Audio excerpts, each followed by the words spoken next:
Hello and welcome to episode. Um, any idea what episode this is? The best episode. Well, thank you. Yeah. Welcome to the best episode of the CPRW podcast. I'm Colin from Colin's Punk Rock World and CPRW Records. We're joined by Lara and Dan and our special guest, Tun of the Burnt Tapes. What up? How is everyone? Yeah. Okay.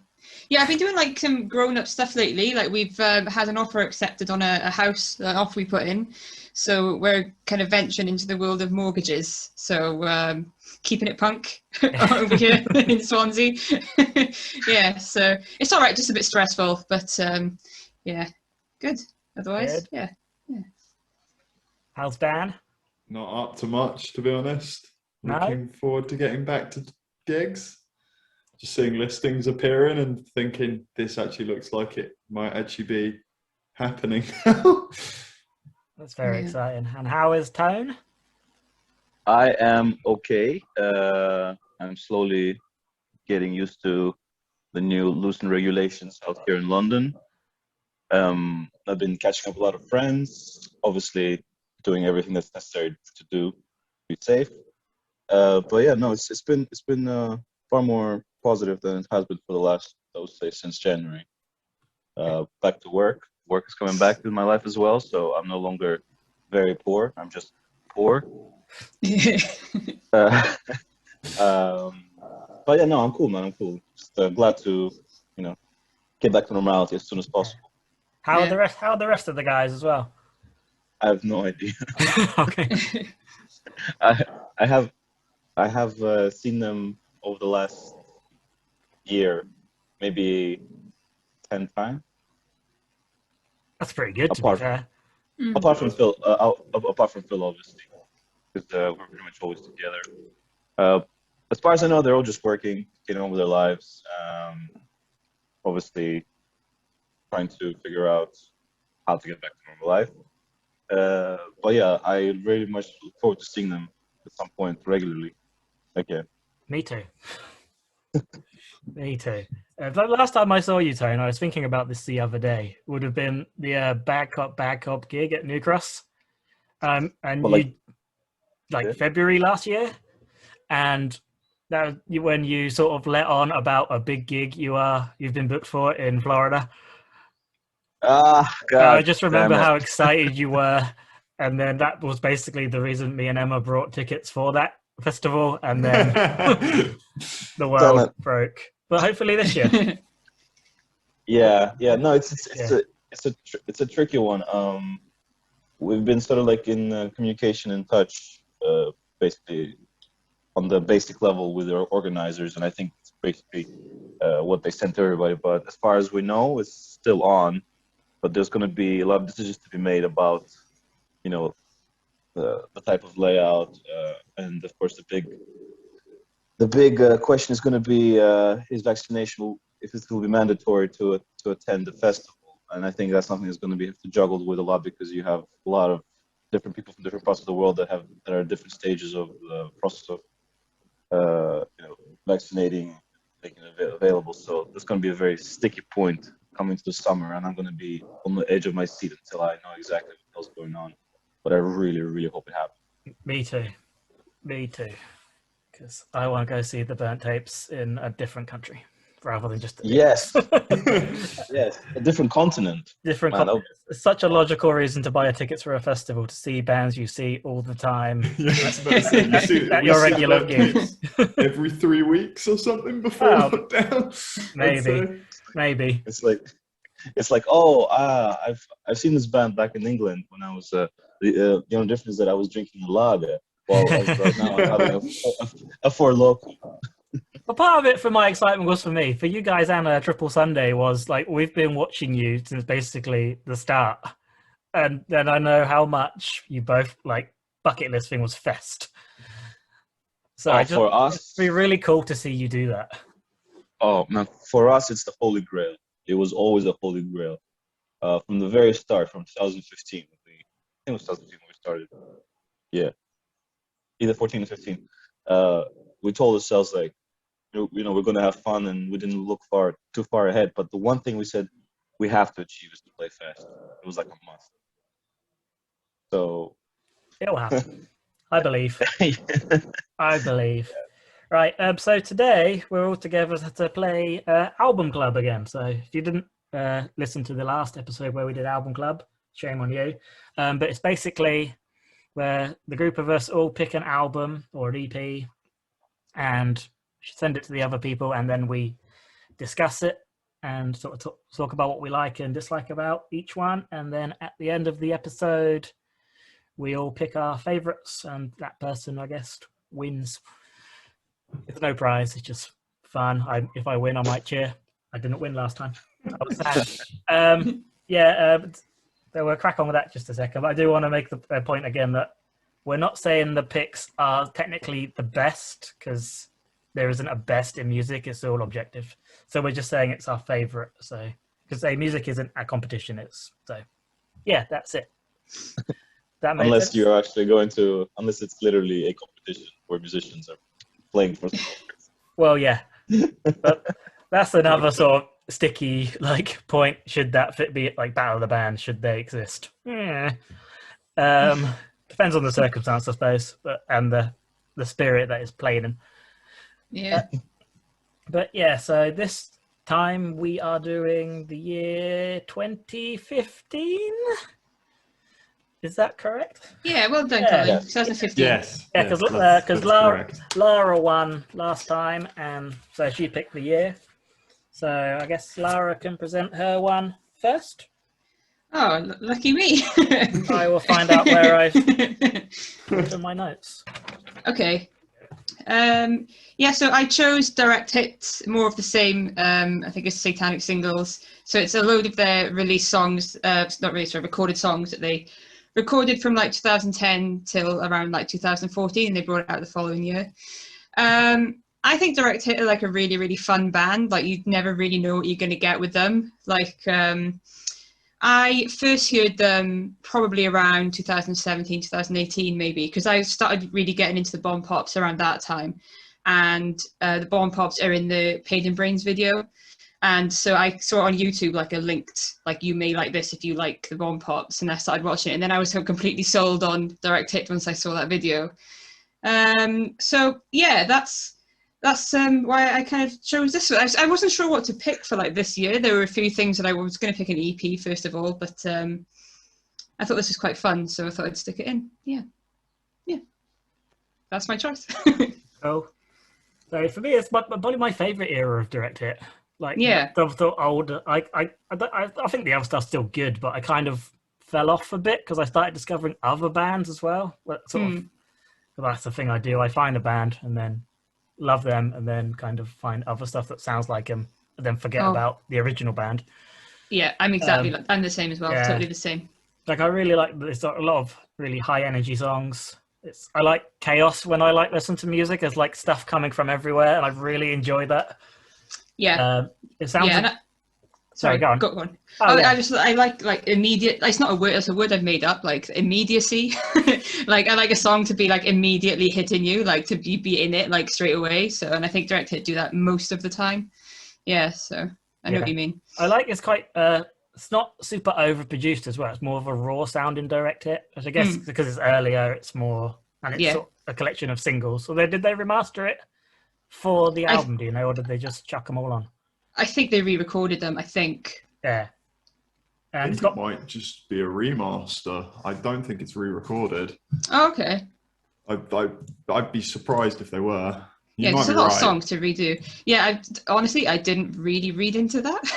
Probably should have done. Maybe for the next podcast, I'll actually do some research.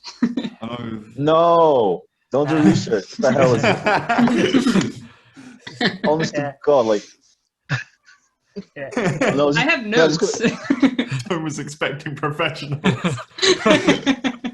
No, I was expecting everyone to be like me, fucking a couch punk who listens to random songs friends post the links on YouTube and be like, oh, that's nice. I never go any further than that. I hate to disappoint you here, Ty. I know. this has come up a couple of times, but Direct Hit is my favorite band. Oh shit! So we've landed on my specialist subject here. I'd say Direct Hit is exactly how punk rock and punk pop should be like fused together. It's exactly in my head what it sounds like, that pure chaos and energy, and like so forward and push. It's like as soon as you hear like the magic words "fuck you, get pumped," you know you're in for it, and it just like kicks off, and like the whole thing is just full of like relentless energy. I just love how they blend like lovely like pop punk with like just aggressive, powerful vocals. I kind of got into them same sort of era, so like Paid in Brains off Wasted Mind, and I think like Wasted Mind is like the perfect album, like just front to back, and like their songs seem to weave like a chemistry textbook on that record. I love how they pick words and sort of their lyricism. It's like really nice. Like on this record, like the one for me is like I really like Werewolf Shame, about basically being a werewolf. That's my and wanting to hide it. It's originally off the single they did with Mixtapes, where they covered a Mixtape song, and then Mixtapes covered Werewolf Shame. The video for it's really cool. And it's absolutely fantastic. And now now Maura's in the band. I wonder if they're gonna like do like a more Mixtapes like version of it when they play it live. I really hope so. This is heresy. I really like the Mixtapes version. Like I think the vocals sound really, really nice. It's like really cleaned up, and like the Direct Hit solo is still what makes it the Direct Hit song, but like it's really nice. Like I'm really stoked to see what they put out. Like they just put out a song called Hollow Comfort. I don't know if you saw it, but it's really good, and it felt like really polished up compared to the other demos they've put out. I really like the Message for an Angel's Part 1 as well, because it leads straight on to Message of an Angel's Part 2 on the Brainless God album, and it's really just like a really nice little acoustic intro. I didn't think of that. I just assumed it was like an early sort of demo version rather than it leading on. No, one's like the first one's like the Angel's perspective of like the war that they're going to have, and then the Part 2 is the Devil's perspective of it. And like it's a really nice like little shadow of like what could have been on Brainless God. Things you learn. Dan, have you ever thought about doing a Direct Hit podcast? I could talk about forever. Like I really like how their music is. They said basically they like their music to sound like it's straight out of a comic book. So like I can imagine like the scenarios playing out like in a comic book sort of setting while I'm listening to them. Like I can just see the panels for like things like what's it called? For brain surgery, when he's like she's got a cancer like at the base of her brain and got a no, and like just like I can imagine like the panels of them cutting out a bit of her brain and stuff like that in a comic book. So like the whole song ties in for me, and I just really like it. Fair. Tone, what are your thoughts on a Direct Hit? I was mesmerized by Dan's monologue. That was beautiful. Never have I gone in depth on any band like that. I like them. They're not a band I would say that I know very much about. The thing about me is that a lot of my music taste is literally like things that I hear around me. I'm not the kind of like music connoisseur that really delves into things, and the select few bands that I do delve into would have to really, really catch my attention to do so. But all I know is that Direct Hit is always a fun band to play, be it to see live or to play at a party. It's the energy is that's what you'd expect from a punk-driven kind of like vibe, you know, just direct into your face, straight, you know, fast beats, great rhythms. A really fun party band. But I'm sure if I listen to the lyrics a bit closer, like Dan does, I'm sure I would have probably taken away a bit more about what they're about and what they do. So maybe I should. Yeah, I'd agree. I think this is what my other favorite song on that was Fallout Shelter Television. Just I really like how it's just gang vocals the whole way through, and I'm a big fan of gang vocals. Yeah, always a point winner, isn't it? Colin likes gang vocals, writing it down. Pretty much every review I've ever written, like gang vocals, yes please. Good. Gang vocals, good. What if, Hmm? hold on, what if we were to like take a handful of songs that you really like and do a cover of those songs where all vocals are gang vocals? I'd be well up for that. Or like getting single songs and then putting them all to gang vocals, yeah. I'd be keen. Just like verse, chorus, bridge, no matter what, it's always like harmonized gang vocals. I would listen to that very happily.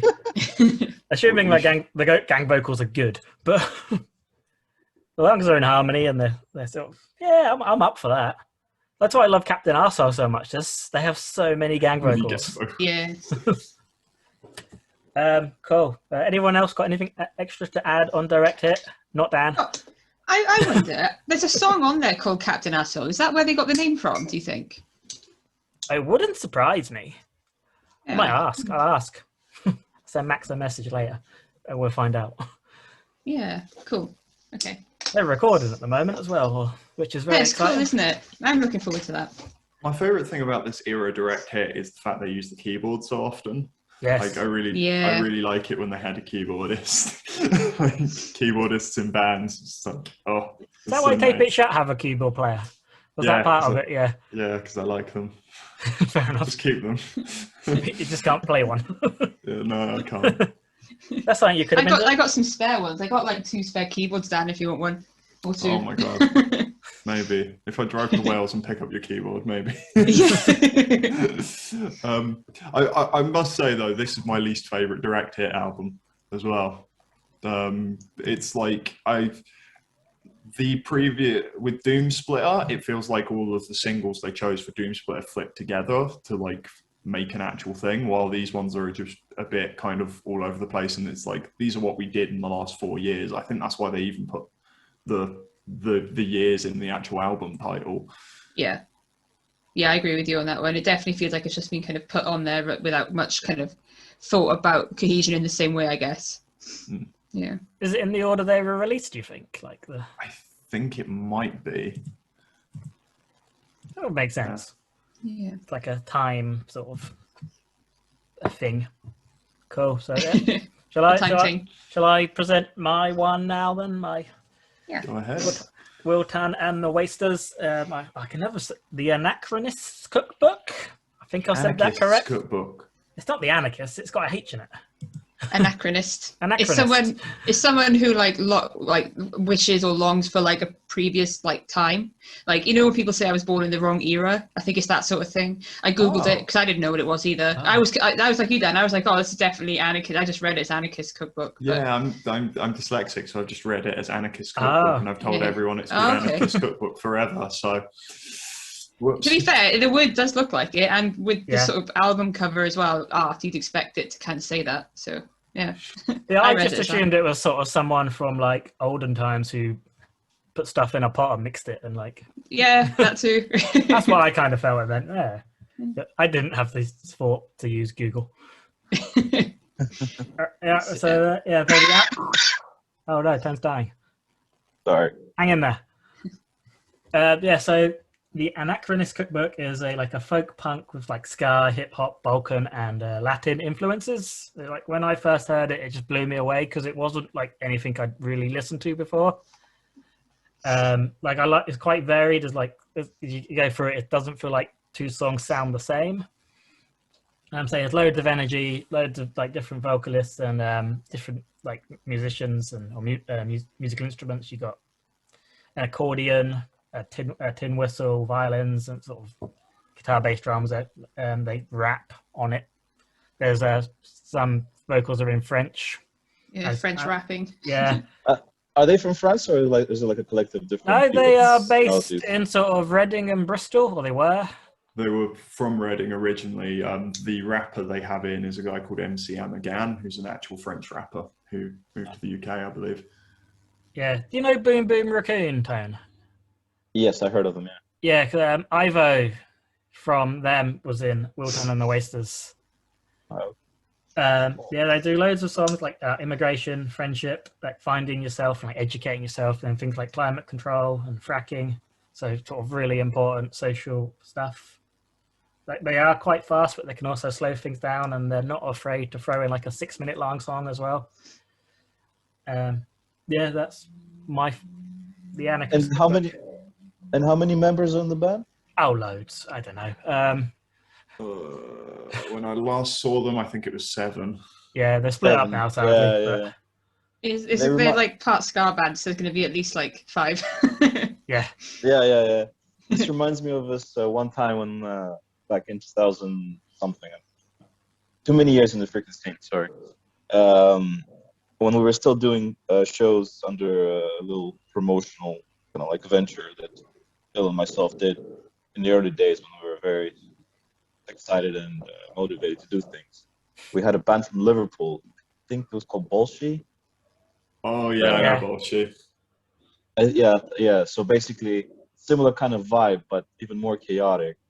And they basically had they had a show canceled on that day, and they were looking for a show to play as a replacement. And we were doing all day at the Windmill in Brixton.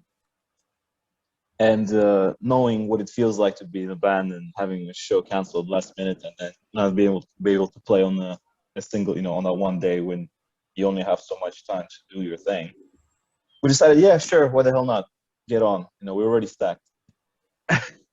And then when they came to the venue and just started pouring in with all their equipment and members, there must have been about 8 or 10 people using all sorts of instruments that you can imagine, and they were really, really good. And it was like that was my introduction to that kind of like sort of punk that I never really listened to before, and it was really, really fun. So this kind of reminded me of them, and I just find it funny how you can have so many people that kind of get what you're doing and are able to contribute, and to actually organize time and everything to do, to be a proper band. So many people, it amazes me. Like I've been considering Burnt Tapes probably would have been more efficient if we were a trio, but if we had 8 people in our band, my God, the chaos. I was about to say, like, you can sense it, like, in the songs where, like, people have put their own bits in and, like, added little bits, and you get that. The more musicians you add to something, usually, the more, like, it can sometimes get a bit overwhelming, but everything fits together perfectly. And then you can see, like, little bits where, like, somebody's like, I'm going to add my tin whistle here, or make, like, a bass fill here, or put, like, my own little spin on this little bit here. And it kind of just adds to, like, each of the songs is just so tightly wound and so like much good stuff in them that they're just amazing. Yeah, it's a trip. It's not a show. It's just like a freaking trip.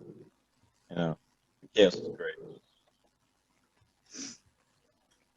I think 3-piece bands book more shows. 9-piece bands write better songs. I think 3-piece bands charge less for shows, and 5+ bands don't really care about money, or not enough. Otherwise, it wouldn't be a 5-piece band. 4-piece is sort of in the middle.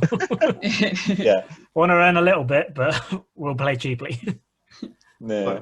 And also just the last thing, this particular band I recognized when I saw the name. Because a friend of mine who lives in Paris, he's a kind of like a rockabilly fanatic and folk stuff, and he got me on the song. So he introduced this band to me, and it's really cool how like this particular style of band has got a lot of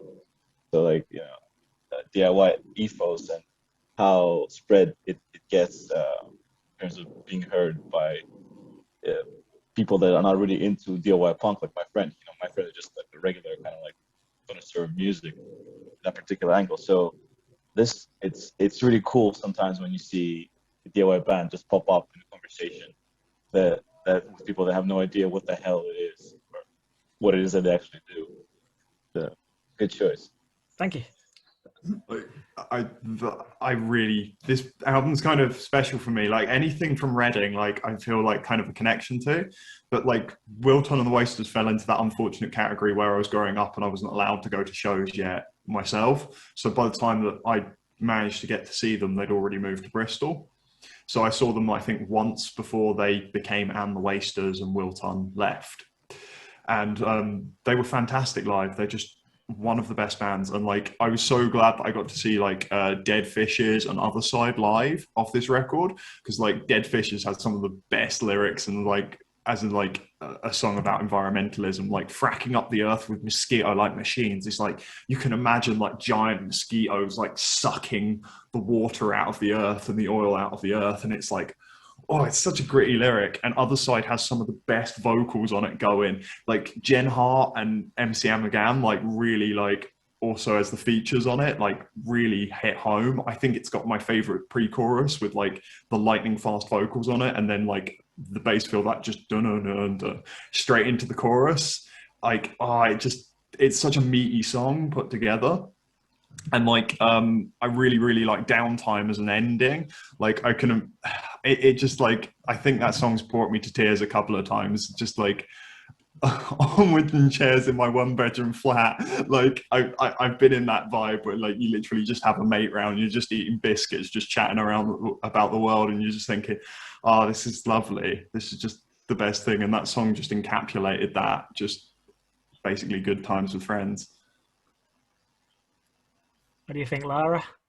Oh, guys, I didn't like it. I'm doing so well. I'm sorry. I wanted to. I don't know what it is. Like I've never like got on with like folk punk. I've never got on with it. I listened to, and there are parts of it that I did like. I found like sometimes I was finding there was a kind of like a light year kind of sound to the vocals that I kind of liked in parts of it.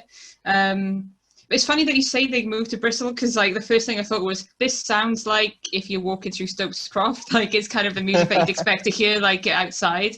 I think what they're writing about is really important stuff, and I really appreciate that, because that's kind of stuff that we need to be talking about. But I don't know what it is. I can't get on with like the kind of the fiddle or like the tin whistle and stuff. It just doesn't work for me. But not that it's a bad album by any means, just because like I said, they're writing about really important things that we want to kind of learn about. It's just the music. I'm sorry, and I love ska. I'm sorry. You can't be expected to like everything with it. I feel really bad because I don't like to say that I don't like things. I always try to like find something that I can talk about. So it was like, how do I say this? So, and then everyone was saying that they loved it. I was like, oh no. I mean, I'm surprised they went down so well, to be honest. So I was quite pleased with that. Oh, I don't feel so bad now. I mean, you're not going to catch me jogging to this kind of music, but I appreciate the art and the... I think it'd be more of a skip, wouldn't it, than a jog for this? It would be... True. I honestly think it's a perfect album for me. Like front to back, I'll listen to it happily at any time. Like I was really happy when Colin picked it, because I was like, I've forgotten about this and I get to listen to one of my favorite records again. And seeing that this was like the base work for then Ivo to go into Boom Boom Raccoon, like, and feeling like Boom Boom Raccoon was like the logical continuation of like, it feels me like the logical continuation of Wilton and the Wasters, and like the political songs and the power behind it. I remember the first song of this record I heard was Immigrants and Descendants, which is just, I think it's Immigrants and Dissidents or Descendants. Dissidents, I've written down. Dissidents. Yeah. I like the song about basically just being an immigrant and coming to the UK and realizing, oh, there's a mess here, and like loads of people are blaming me for things I haven't done, but I'll find my place here and like work hard and basically become part of this society and find myself through music. And it really resonated with me when I had first heard that. As just, I'm from an English background, I was born here and stuff, but it was like really nice to see that other side, and sort of, yeah, it's a really nice perspective. Good job.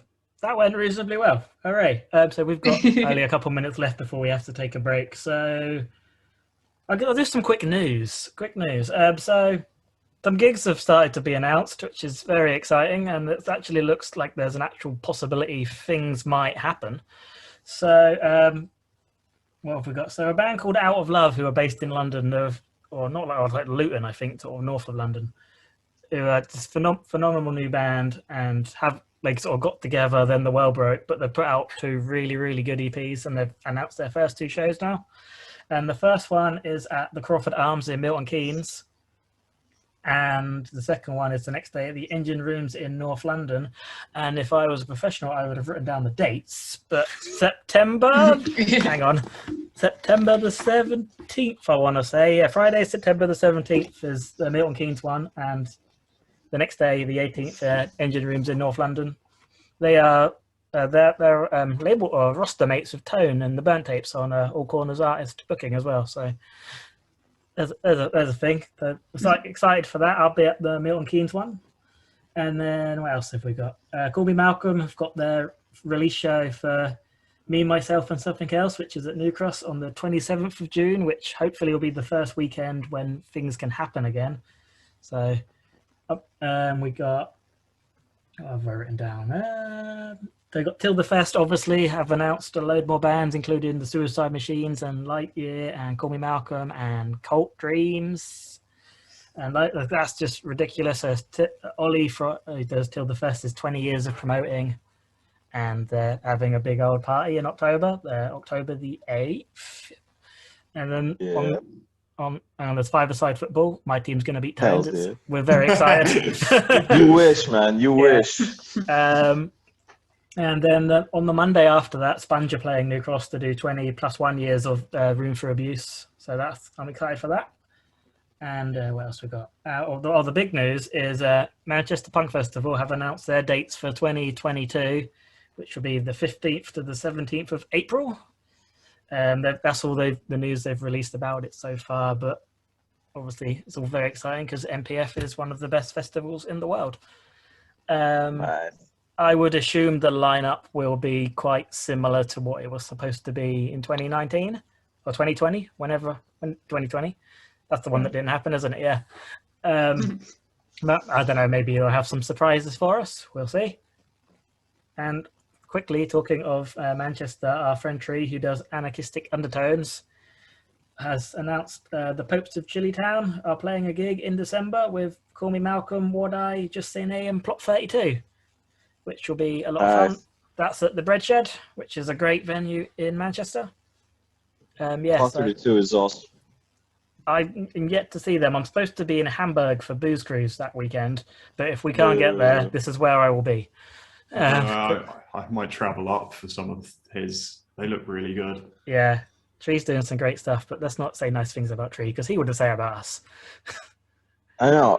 Tree's such a guy. Such a guy. Right, okay. We have less than a minute, so I'm going to end this part now with a see you in part 2. Now, hello, welcome back to episode 20. I've worked that out of the CPRW podcast. We're still playing Album Club. Dan is now going to talk about his choice for the month. Yeah, I've chosen one of my favourite records for this year, which was Fidlar's 2, which is their second record. That's why it's called 2. And Fidlar, if you didn't know, stands for Fuck It Dog, Life's a Risk. They're a band from Los Angeles, I believe. And like they kind of blew up over one EP, and then they had like their first album really went big with like songs like Max Don't Surf on it, and they just have like this really like sort of, I want to say like it's really rough around the edges punk sound, but like this record kind of tightened up the production with it and kind of like boiled everything down to like the bare bones of what made their songwriting so good. And there's some of the best like fucking songwriting on this record that I've seen in a long time. It's shown in like songs like 40 Ounce on Repeat, which is the opener. They have like a music box playing in like the pre-chorus, which makes it just sound like really creepy and dingy, but it also makes it sound like really whiny when he's basically saying, oh, I can't fix my life, and it's just like going around in circles, and the music box kind of like emanates that going around in circles feel with it, which is really, really cool for me. My favorite song on it is there's a song called what's it? Is it Sober or is it? What's it? There is a song called Sober. Yeah, I think it's Sober. It's the one where like the previous song ends with like a telephone ringing, and then he picks up the phone and goes hello, and the whole song just sounds like he's shouting down the phone, and there's like a half of the conversation you're not hearing. And there's like a lyric. I think it is that one. Yeah, I think it is. There's like a lyric I really like, which is like, I'm a fucking princess too, so don't tell me what, so treat me like one and don't tell me what to do. I like just how whiny and like how like over the top it is and like dramatized basically. And it's really good. Yeah, I just, the lyricism's perfect as well. And like, it just feels like teenage angst and like really over the top in like all of its emotion. Yeah, they came across to me as a more punkier version of pop. Yeah, You know what I mean? yeah, definitely. You know, very energetic, but nice sharp stops, change of pace. Also, kind of getting kind of like Dirty Nil vibes as well. And I think it's like it was. I would say it was the beginning of the. Have we lost Tone? More All right. more like more indie experimental kind of like type of punk, which I really like. You know, it's the kind of place, it's the kind of show where you go and you know you can put on a really sassy and a formal shirt and wear like blue suede pants and still feel like you're a punk show. It's like stylish. Yeah, so yeah, that was a really cool record. Like I really enjoyed listening to their songs. Really vibed with them. I struggled a bit. Like I wasn't sure I was gonna like it. Anyway, don't know why. Just had a feeling. But like the only thing I really knew about Fidlar was I knew the song West Coast because Nick, who used to play in the New Heat, used to cover it, and that's the only way I'd heard it. But then I put it on, and the first song came on, 40 Ounce on repeat, and it reminded me of a band called Problem Daughter, who I really like, who are from Salt Lake City, I think, Utah. Utah. Yeah, right. Who are one of my favorite bands, and I really like that opening song. Then it went into the second song, which is Punks, and it was just such a change, and I was like, oh. It was going so well. But, so there's just like, so just kind of, I was just like really bluesy and like, it just felt really out of place immediately. And then West Coast is a banger. That's a given. Yeah. Do you know the West Coast? I really like that song because it's got guitar and bass drive that's very similar to Iron Sheik. Like, not the same, obviously different vibe, but kind of like the same kind of like bam, like drive-driven, bass-driven bass. Yeah. And the note progression. There's like a couple of parts of the song where there's like 3 notes that they go to and from, and it's like quintessential Iron Sheik. And that's what really got me. That's what really got me. Yeah. I really like how that song feels like you're driving down like the West Coast and you've just got this like really nice hook in the background. You can imagine your friends all singing it in the car, and I really like that. Yeah. Give that OF. The Y Generation song, wasn't keen on that. I just put in my notes Beatles, like they're trying to be like 60s sort of rock sound. Yeah. It's Sober. The start, it reminded me of MC Lars. But I really like the chorus. Yeah, and I looked into it a bit because there's a lot of songs about like drugs and alcohol and stuff. Then I went to Google, and apparently he wrote this when he was recovering because he sort of realized his like excesses. Which, fair play. That's like it's a really brave album. Like he has gone through a lot with like addiction and stuff. There's a song on the next record which is really interesting, which is like the reverse of that, where he talks about like he's basically on his own and he's like been sober for years, and he just like starts cracking open a beer, and his wife's like, "What are you doing?" And he's like, "I'm having a beer with my friends," and it's like, "It's only you here." And he's like, "Oh." It's like really interesting. So it's really funny to me.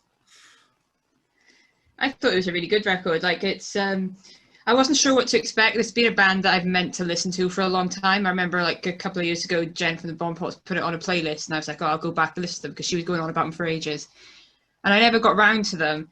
So I was really glad when you suggested it, Dad. So I really enjoyed it. I wasn't sure what to expect, so it wasn't what I was expecting. So initially I was like a little bit disappointed, but the more I listened to it, the more I've kind of grown to really, really, really like it. Like you, Colin, I went to Google and I looked up like what the concept of it was, I guess. And like you said, it's a brave thing to cover. I know going about the Bomb Pots, but I'm going to go on about it again because Polly's covered kind of her addiction with drink with their recent record, and how kind of she's got sober as well. And it's something that's personal to me too. You know, it's something that I haven't personally gone through, but people close to me have gone through. So it's something that I think it's done really well, because I think it could be done like can be done quite badly and not as well as it has done on this one. And I found like the song Overdose was a nice like palate cleanser, but also quite emotional as well. Like it's got that build up and then it dies down straight away, like after the build up. So yeah, it's I think it's a really solid album. I feel as well like since I kind of get the feeling of it as well. It's kind of like when I turned 30 a few years ago, it was kind of like you have all this fun in your 20s, and then by the time you turn 30, you're expected to be an adult, and you don't really know what to do. Like, you're just expected to know how to be an adult. And that's kind of what I get from this as well. It's like, okay, well, you're expecting us to be something, but we don't know how to be that because of the generation before or whatever. So, yeah, I thought it was cool. Like I said, it wasn't what I was expecting, and it's a lot of different things. It's like surf rock, garage rock, 60s Beatlesy kind of stuff going on. So, yeah, it's cool. Yeah. Awesome. Man, I totally feel you on that 30 part. Yep. Man, my life went literally 90 degrees into a freaking wall when I hit 30. It took me about 3 years to come to terms with the fact that my lifestyle had to change to keep up with the demands that I have around me. Yep. Literally, I was and talking to Emma about this recently because she's just turned 30 and I'm now 35, and I think my whole 20s I was never sick once. As soon as I got to 30, just my body seems like it's decaying now. Oh, Carl, you don't drink. I mean, the hangovers you get in your 30s, Jesus fucking Christ! Like, I haven't drunk since Christmas, but I'm waiting for the pub to reopen. But I know that it's going to be like stinking. Like the hangovers are horrendous. Yeah. So you've got Dan, you don't drink either, do you? But no, I don't. Hit 30, it's all going to go wrong anyway. So yeah, everything starts. Thanks, Colin. Thanks. Thanks, Tom. Thanks, Lara. Yeah, no worries. Yeah. Enjoy the feeling of indestructibleness. I don't feel indestructible most of the time. I'm just bones. Yeah, I would say then, while you're still young and full of energy, I'd say prepare yourself mentally.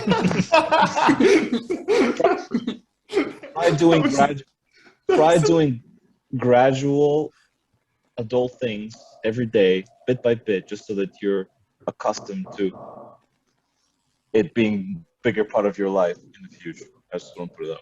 All right, the second bit was really good advice. The first bit was harrowing as fuck. Dan, prepare yourself. Advice. Some people deal with it better than others.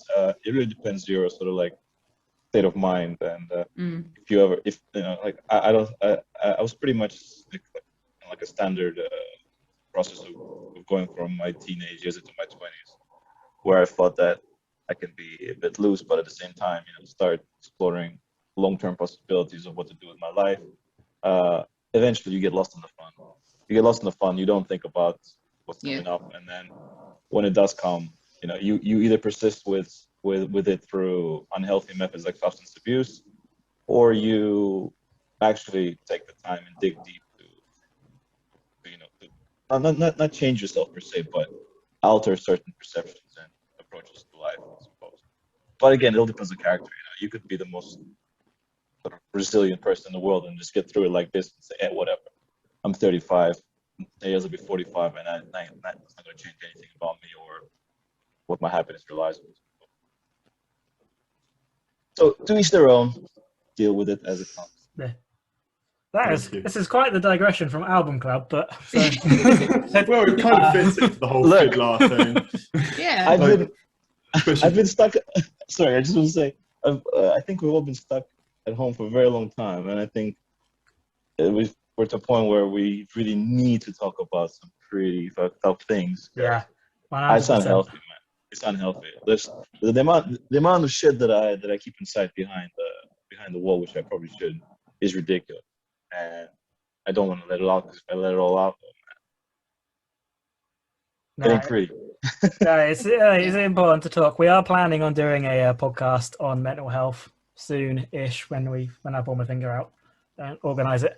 But yes, because mental health is super important, and it's very to look after it and talk to people or talk to professionals. It's such an important thing to do. Everyone has struggles. You're not alone. So. Oh, definitely. Talk. Right, shall we? The Tone. Timeshares already dead. Tell us about it. Okay, so I chose Timeshares, probably a band that's not the least obscure, but definitely one of the obscure ones from the choices today. It's a band that I only found out in the early 10s through Phil, and obviously, like I said, most of my music I find punk music through friends. And it's a band that Phil really liked a lot, and I got into them, and then we had a chance to book them, play a show back in 2015 when they were promoting the new album, the second studio album already there, which is this one, and it was released on a pretty sizable label. I can't remember now what it was. Side One Dummy. Side One Dummy. Side One Dummy. Yeah, that's the one. Yeah.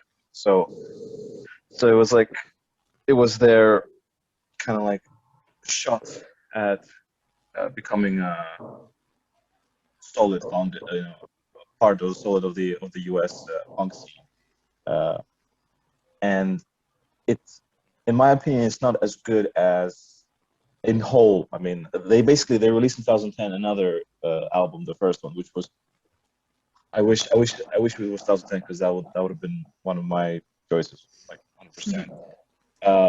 But basically, what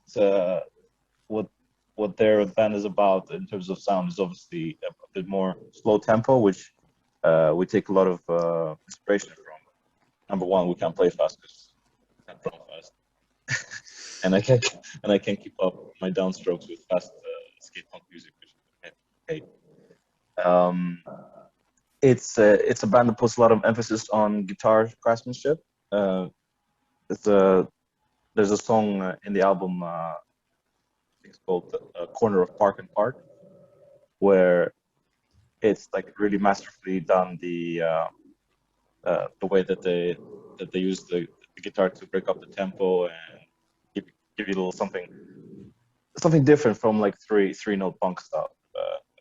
Everyone thinks of punk as a 3-note kind of bash theme, but this is I don't know, I wouldn't call it Midwestern because they're from Philadelphia, but it's that kind of Menzinger kind of vibe, but a bit more countryside, sort of guitars, and lyric-wise, in terms of themes, it's pretty much what we kind of grew from.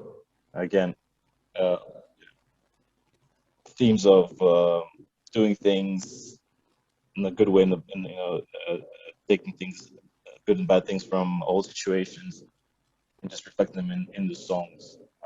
So it's that kind of melancholy vibe that I really liked about this album, and obviously, I guess I'm quite biased because we actually got to book him and have a live show with him. So that left a very, very special memory, because it was probably one of the first time I was starstruck when it came to dealing with the bands in the punk scene.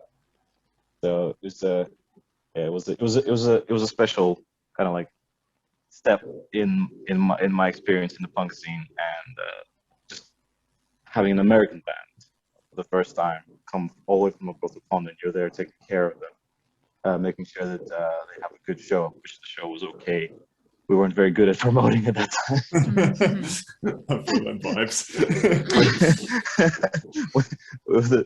This was during the time when putting an event page on Facebook was considered, hard work promotion.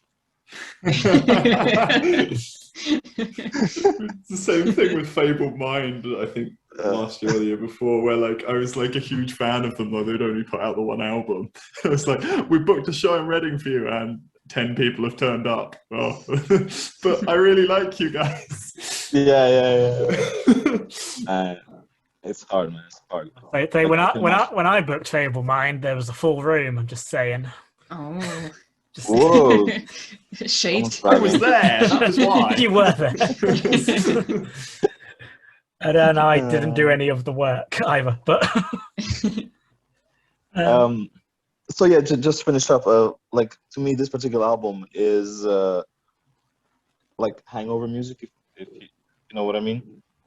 It's kind of something that I put on when I'm sitting, like, say, after a night of drinking and like really hanging really badly, and just having a coffee, maybe a rolly cigarette with magic tobacco in it, and just zone out in the sunshine, listening to this kind of like chill vibe, So yeah, that's pretty much my kind of like overview of this particular album and why I think everyone should give it a go in a state of intoxication or post-intoxication. That's clearly where I went wrong. I didn't listen to it in a state of intoxication. Now, when I like look, I'm aware of Timeshares and I've listened to some of their stuff, but in my head they're always like a lot gruffer than what this album is. Which then I listened to a bit of Bearable, and that's where it was. But obviously they've made progression and they've changed their sound up a bit, which is always fair play. Go on. No, I just want to add, like, I don't want to obviously speak for them, but I can imagine a scenario where you've done a first album wholly your way, and I think the Bearable was recorded in pretty much in the studio by the band. Mike, the bassist, he was the one who's actually producing the record. So I think it was just a case of we did what we wanted to do. Now we have an opportunity to work with like a bigger organization. Let's work together on creating something a bit more accessible, a bit more calm, and then seeing if we can, add to our fans that love what we do now. People that might love what we're going to do next. So I'd assume they'd have more of a budget as well, working with Side One Dummy, so they could have a higher quality production. Like when I listened, it felt like they've clearly put a lot of effort into making the album, so it sounds absolutely perfect. That was definitely thing I got from it. Naive, I think, was my favorite song on the album. Yeah, I really like Naive. Corner of Park and Park.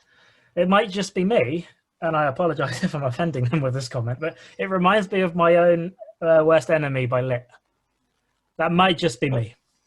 I have to go back and listen to that. I kind of heard it, and then I went to Lit, and then I went back, and now I can't unhear it. So it possibly. I know what you mean. The riff starts a bit like that, and then like sort of changes up in the middle. I think. Yeah, I can see what you mean. So I apologise to Timeshares for that comparison, but I'm sure they'll be okay with it. I mean, it's a very successful song, so yeah. I've got to say that's my favorite one on the record. Like, I really like how the guitar riff, as you say, like changes, and it just like feels different and kind of stands out from the rest of the songs because of it. Like, I really like how it flows. It's really not cool. Like, I really get the fact that this is like a summer album as well. I was thinking like this, it feels warm. Like, I don't know how to like prescribe feeling, but like it feels like I could be walking the dog in the sunshine with it and like listening to it and just chilling out. There's nothing too like in your face or powerful about it. It's just there, and it feels warm. It feels like an old friend. It feels great because of it. Like, I really I really enjoyed it. Like I'm not normally a big fan of putting country elements in anything because I'm not a country fan, but they seem to blend it, and it definitely has that sort of Menzingers, like late Flatliners sort of aesthetic to it that I really, really like. I went into it completely blind, and I've never heard of this band, so like it was a really nice like sort of push for me, and like the lyricism's really chilled out, and there's nothing that really pushes anything, but it just feels like you could learn those choruses and pick them up in like literally one listen. Yeah. No, definitely. It allows you to focus on either or both. To focus on the lyrics and understand what they're singing about, but also at the same time, you can completely ignore what they're singing about and just simply enjoy the music. It's like a multi-dimensional thing where you don't have to do one or the other. You can do both, one or the other. Yeah. I've had the chorus of Bad Parts in my head for like literally the last 2 weeks. Don't forget the good parts, the way we do. Love that part.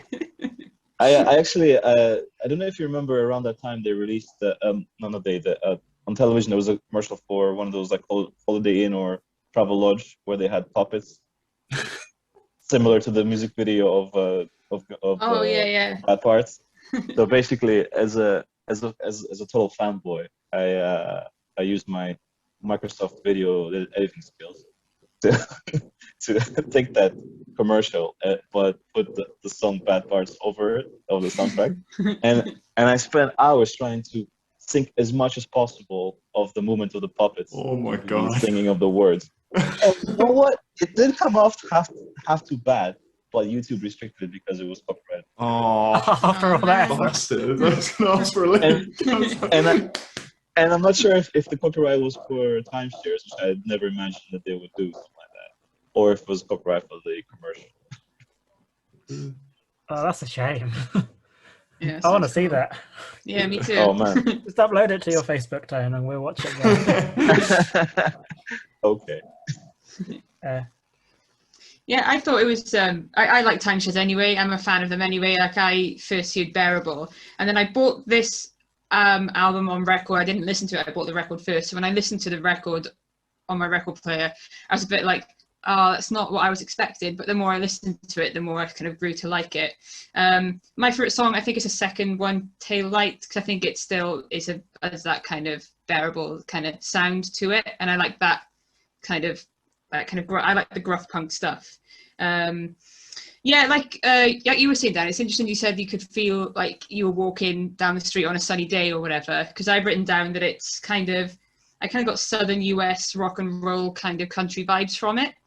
And I don't know whether the songs were written separately, because also there's two vocalists, right? So I don't know whether the songs were written separately or I only read so they were written quote unquote privately, so I don't know whether one has gone to write when one has gone to write another songs, because there's a definite difference in the sound, isn't there, between the songs, or whether they were writing them together.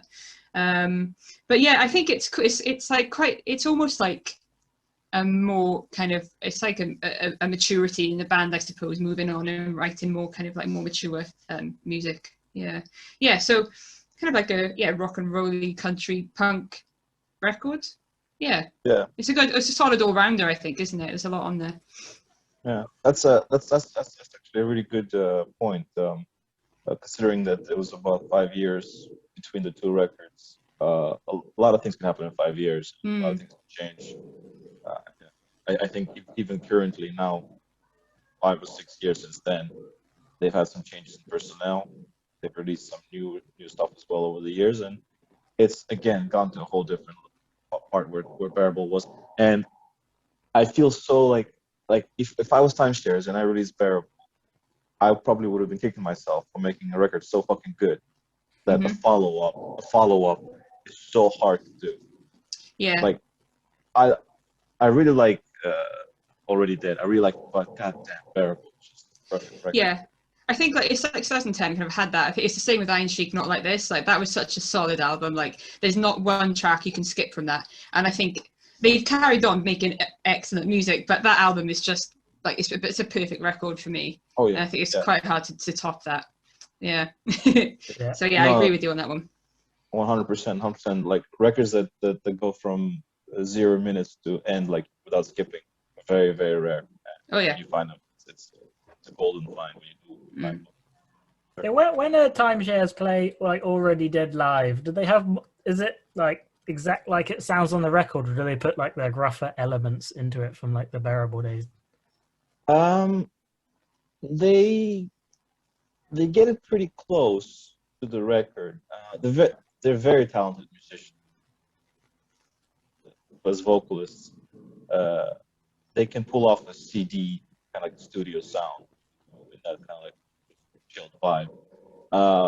But of course, when they were playing the show, they were mixing the new stuff with the older songs, and you could tell the contrast. And once you get into singing a certain way during a set, it does tend to spill over maybe a little bit into other songs.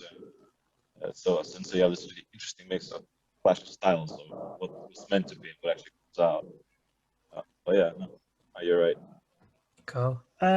Yeah, so we've all gone through our albums choices. Now we've all got to decide which our favourite was. We'll let Lara go first as she started us off. Oh no. This is hard. I couldn't choose. I don't know. Well done, The Wasters, right? Yeah, 100%. I am gonna pick. I was gonna choose Timeshares, but I think I'm gonna choose Fidlar just because I hadn't heard them before, and I did really like them. So yeah, I'm gonna choose Fidlar. Good choice, Dan. Okay, I'm gonna choose Direct Hit because that was my favourite of the three. That was the one where I guess all the way through I was like yes. Where Timeshares and Fidlar I was a bit like, oh, this is good. Oh, this is good. So I'm gonna go with Direct Hit. I'm about to make Tone the deciding vote. I'm going with Tun The Wasters. Stepping away from my direct hit programming. I just think that record is too perfect, and like, yeah, just like the fact that it's like a loose connection, me being Reading, but like I felt everything, and like it just like the mixing up of it, and it all blends together, and it's just perfect front to back. Like it's difficult to top that record. All right, Tone, because you're the special guest, your vote is worth 2 points. Not that it matters because it's the deciding vote anyway, but it's funny, like all four bands, they've got their own kind of like type of fun. So like type of drunk. So you have Direct Hit, which is just crazy drunk party. You got Fidlar, who I would say are probably funky, kind of like trippy drunk. You got Tun and The Wasters, which I would say is kind of like not sad, but a little bit of a downer drunk. But obviously, you know, you can find happiness in that as well. And I have to take Timeshares out of the equation because they're post-drunk, so they don't count. And I would say I would definitely enjoy more Fidlar. Hey. Well done. So Dan wins. I just like showering. And Will Tun the Downers don't come across as people that shower too often. That was a joke. That was a joke. I was going to have you, mate. I'm joking. It's just comic relief. Come up to you and like, hug you and go, how do I smell, Tone? How do I smell?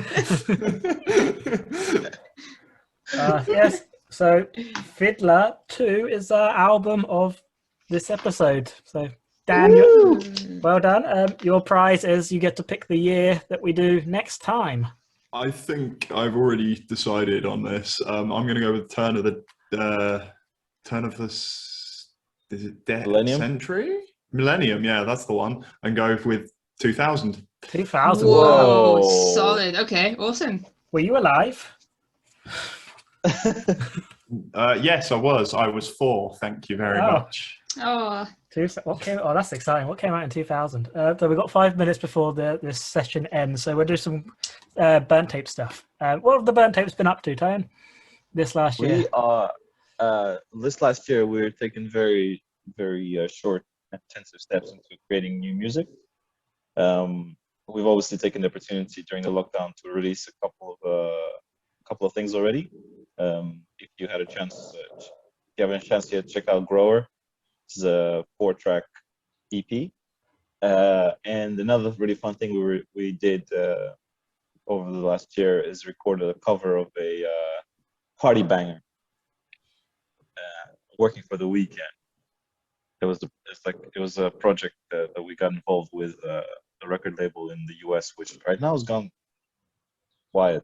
I don't hear anything from them, so we assumed that they was a scam and they just stole our song. That was a great cover. Yeah. It was. I was when we were doing it, we were thinking we need to do something that would be played in FaceTime for 16 to 18-year-old fans that we only want as fans and not as people we chat to. Yeah, Bro, it was really cool that you put it out with like a tree as well. I've got to see how mine's doing in the fucking greenhouse. Yeah, it's a real test of your ability to care for something. I had a lot of people said that their trees are dead. I was like, whoops. I really like the tree album, but my tree is dead. Oh. And yesterday I put on Instagram for some questions for Tone. I got 3 back. One was from the Burnt Tapes, which I'm assuming Phil does your Instagram. Oh, we've been hacked so many times. It could be some farmer in Indonesia for all I know. Oh, well, the Burnt Tapes ask, do you even lift? Don't even lift. I think Lyft is a great app. It's companies like Uber need competition, otherwise it becomes a monopoly and it becomes not good. Fair play. Dan number 2 asks, why are you so sexy? I was born in a strip club. Okay. And Masha of Moat Productions. I'm so good. She asks, how are you so lovely? I was born in a strip club which has very nice people. Fair enough. Okay, I'm glad. So I got a dose of sexy and loveliness from all those people trying to get through college. Oh, we get all the scoops on the CPRW podcast. Yeah, so I guess we'll wrap it up. Thanks for listening or watching. If you can follow and like and subscribe and all the social media things, that'd be awesome. Because I was looking to get monetized on YouTube, you need 1,000 likes. I'm currently on 43, so just over 4%. So let's get me some subscribes, because wouldn't it be nice to make some money? Like a penny or something. Yeah, thanks for Dan and Lara. Thanks for Tone. Check out the Burnt Tapes on all of the socials. Are you on TikTok? That's the cool thing these days. I heard TikTok is not a good thing for you.